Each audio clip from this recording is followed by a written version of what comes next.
الحمدللہ رب العالمین والصلاة والسلام علی سید المرسلین وبعد اعوذ باللہ من الشیطان الرجیم بسم اللہ الرحمن الرحیم الم تر ان اللہ انزل من السماء ماء رب اشرح لی صدری ویسر لی امری واحلل عقدۃ من لسانی یفقہوا قولی اما بعد۔ آج ہم ایک انٹرسٹنگ جو ہے قرآن مجید کی آیت جو واٹر سائیکل سے متعلق ہے ہم دیکھیں گے۔ واٹر سائیکل یعنی یہ وہ ترتیب اور یہ وہ سائیکل ہے جس سے ہم یہ بتاتے ہیں کہ آسمان سے بارش کا جو پانی برستا ہے یہ زمین میں کس طرح سے سوک دیا جاتا ہے، پھر اس کے بعد یہ نہروں کے ذریعے ندیوں کے ذریعے سمندر میں داخل ہوتا ہے، پھر سمندر سے ایواپریٹ ہو کر یہ جو ہے آسمان میں چلا جاتا ہے، اس کے کلاؤڈز تیار ہوتے ہیں۔ تو یہاں پر آج کی چھوٹی سی ہسٹری کے اندر ہم جاتے ہیں۔ یہاں پر آپ تھوڑا سا اس کو دھیان سے دیکھیے۔ یہاں پر جو ہے بہت جیسے برنارڈ پیلیسی 1580 میں بتاتا ہے کہ جو سمندر کا پانی ہے یہ جو ہے واٹر سائیکل کا پارٹ کیسے تھا کہ ایواپریٹ ہوا اور کنڈینس ہو کر وہ بادلوں میں تبدیل ہو گیا۔ کچھ حد تک اس کی بات جو ہے درست تھی، ٹھیک ہے۔ یہاں پر اس کے بعد ایسا مانا جاتا ہے کہ نہیں یہاں پر جو پانی ہے یہ جو ندیوں میں اور زمین کے اندر ہوتا ہے۔ 7th سینچوری کے اندر تھیلیس آف میلیٹس بولتا ہے کہ جو ندیوں میں اور تالابوں میں پانی ہے وہ سمندر کے ذریعے سے نیچے جا کر اسپرنگز میں سے وہ وہاں پر کنووں کے اندر داخل ہوتا ہے اور اسی طرح سے ہم پانی حاصل کرتے ہیں۔ اسی طرح اگر آپ دیکھیں گے ہسٹری کے اندر جو اندر پانی بیان کیا گیا ہے، جتنے بھی فلاسفرز تھے اور اس زمانے کے سائنٹسٹ تھے سب نے یہی کہا کہ ندی نالوں میں کنووں میں جو پانی ہے وہ سمندر کا ہے جو اندرونی راستوں کے ذریعے سے ان تک جو ہے پہنچتا ہے، جیسے ڈسکریٹس نے 18 سینچوری میں یہ بات بتائی۔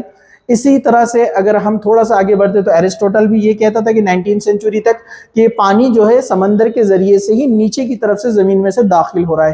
لیکن اگر آپ قرآن مجید کا جو ہے مطالعہ کرتے ہیں، اگر آپ قرآن مجید کو پڑھتے ہیں تو آپ کو قرآن مجید جو ہے بہت ڈیٹیل میں اس واٹر سائیکل کے بارے میں اشارے دیتا ہے، ایسے کہ انسان اس بات کو سمجھے۔ جیسے سورہ زمر کی آیت کا ایک حصہ میں نے آپ کے سامنے جو ہے تلاوت کیا، میں نے اس کو پڑھا۔ اس میں اللہ سبحانہ وتعالیٰ نے کیا بات بیان کی؟ اللہ سبحانہ وتعالیٰ کہتا ہے کہ کیا تم نے نہیں دیکھا اللہ تعالیٰ نے آسمان سے پانی برسایا۔ ذرا غور کیجئے، اللہ تعالیٰ نے کیا کیا؟ اللہ sent down the rain from the sky and leads it through springs in the earth، اور اس کو جو ہے جھرنوں میں اور اللہ سبحانہ وتعالیٰ نے جو ہے تبدیل کر دیا، ان پانی کو یہ زمین کے اندر جمع کروا دیا۔ then he caused to grow there with produce of various color، جس میں رنگ برنگ کی کھیتیاں تیار ہوتی ہے، سبزہ اگتا ہے اور دیگر چیزیں۔ یہاں پر سورہ زمر میں اللہ سبحانہ تعالیٰ نے آیت نمبر 39 سورہ 21 نمبر کی آیت میں یہ بات بیان کی۔ اسی طرح اللہ سبحانہ وتعالیٰ قرآن مجید میں ایک اور مقام پہ کہتا ہے کہ he sent down the rain from the sky and with it give life to the earth after it is dead. Verily in that are signs for those who are wise۔ اللہ سبحانہ وتعالیٰ نے آسمان سے پانی کو برسایا جس نے مردہ زمین کو زندہ کر دیا۔ یعنی ہم دیکھتے ہیں کہ لائف یعنی جو پلانٹس ہے وہ اگنا شروع ہوتے ہیں جن میں لائف ہوتی ہے، جبکہ وہ پہلے ڈیڈ تھے۔ جو سیڈ تھا وہ ڈیڈ تھا، اللہ نے اس میں لائف ڈالی، یعنی اب وہ پیڑ پودا بن چکا ہے جس میں جان ہوتی ہے، سائنس آج بھی کہتی ہے، ٹھیک ہے۔ تو یہ اللہ تعالیٰ کی طرف سے نشانیاں ہیں ان لوگوں کے لیے تعقلون، جو لوگ عقل رکھتے ہیں، جو عقل والے لوگ ہیں۔ اللہ سبحانہ وتعالیٰ نے اس میں ان کے لیے آیتیں نشانیاں رکھی ہے۔ سورہ 30 آیت نمبر 24۔ یہاں پر آپ دیکھیں گے آسمان سے بارش کا برسانا، اس بات کو آپ دیکھیں گے اللہ سبحانہ وتعالیٰ نے قرآن مجید میں ایک اور جگہ پر جو ہے اس کا ذکر کیا۔ اللہ سبحانہ وتعالیٰ فرماتے ہیں and we send down water from the sky، اور آسمان سے ہم نے پانی کو برسایا according to due measure، ایک مقدار کے ساتھ میں، and we cause it to soak in the soil، اور ہم اس پر قادر ہے کہ ہم نے اس کو کیا کیا ہے؟ زمین میں سکھا دے، سوک دے۔ and we certainly are able to drain it off، اور ہم اس بات پر بھی قادر ہے، اس بات پہ قدرت رکھتے ہیں کہ اس میں سے اس پانی کو نکال لے یا چھین لے۔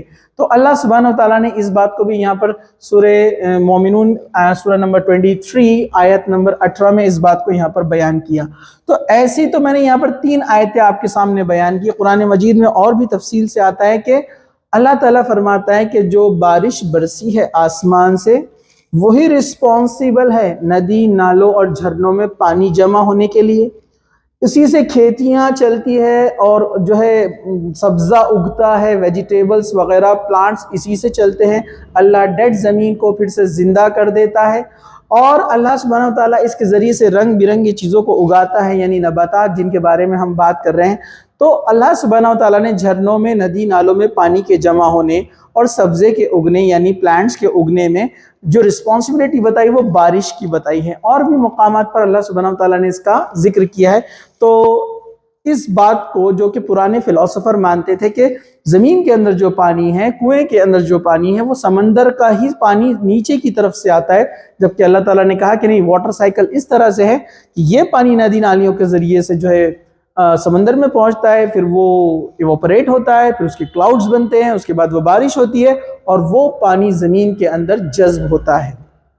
تو ایک حدیث بھی ہے، اللہ کے رسول صلی اللہ علیہ وسلم نے ایگزامپل دی 3 لوگوں کی، کہا کہ کچھ لوگ ہیں جو اللہ تعالیٰ کی بات کو سنتے ہیں اور اس پر عمل بھی کرتے ہیں، تو ان کی مثال ایگزامپل اس زمین کی بتائی اللہ تعالیٰ نے کہ پانی برسا ہو اور زمین نے اس کو جذب کر لیا ہو، اور اس کے بعد اس نے جو پلانٹس نباتات اگائے جس کو لوگ استعمال کرتے ہیں۔ تو یہ ایسے آدمی کی ایگزامپل ہے جس نے اللہ تعالیٰ کی ہدایت گائیڈنس کو لیا، ایکسیپٹ کیا، اس پر عمل بھی کیا، خود بھی اچھا بنا اور دوسروں کو بھی فائدہ پہنچایا۔ دوسری ایگزامپل اللہ تعالیٰ نے زمین کی لی اس طرح سے کہ آسمان سے پانی برسا، اور ایک زمین ایسی قسم کی ہوتی ہے جس پر پانی گرتا ہے اور وہ پانی کو جمع کر لیتی ہے، مطلب اس کو زمین کو فائدہ تو نہیں پہنچا، پانی جمع ہو گیا، پونڈ بن گیا، تالاب بن گیا، اور لوگ اس پانی کو استعمال کرتے ہیں۔ تو اس کی مثال اس آدمی کے جس نے گائیڈنس کو لیا تو صحیح، لیکن خود پریکٹیکلی عمل نہیں کیا، اس کو فالو نہیں کیا، بلکہ لوگ اس کے تھرو ہیلپ یعنی اس سے فائدہ اٹھاتے رہے۔ تیسری مثال اللہ کے رسول صلی اللہ علیہ وسلم نے یعنی پروفٹ محمد صلی اللہ علیہ وسلم نے بتائی، اور کچھ زمین ایسی ہوتی ہے جو چٹیل میدان ہوتی ہے، پانی اس پر گرتا ہے، کوئی فائدہ نہیں ہوتا، پانی وہاں سے چلا جاتا ہے، نہ اس زمین نے اس پانی کو خود جمع کیا نہ دوسروں کو اس سے فائدہ ہوا۔ اس کی مثال، یہ کس کی مثال ہے؟ جس نے اللہ کے گائیڈنس کو نہ ایکسیپٹ کیا نہ اس سے کسی کو فائدہ ہوا۔ تو بہت ساری قرآن کی آیتیں اور حدیثیں واٹر سائیکل کے بارے میں بات کرتی ہے، تو ضرورت ہے پڑھنے کی، سمجھنے کی اور دوسروں تک پہنچانے کی۔ جزاک اللہ خیر، وما علینا الا البلاغ۔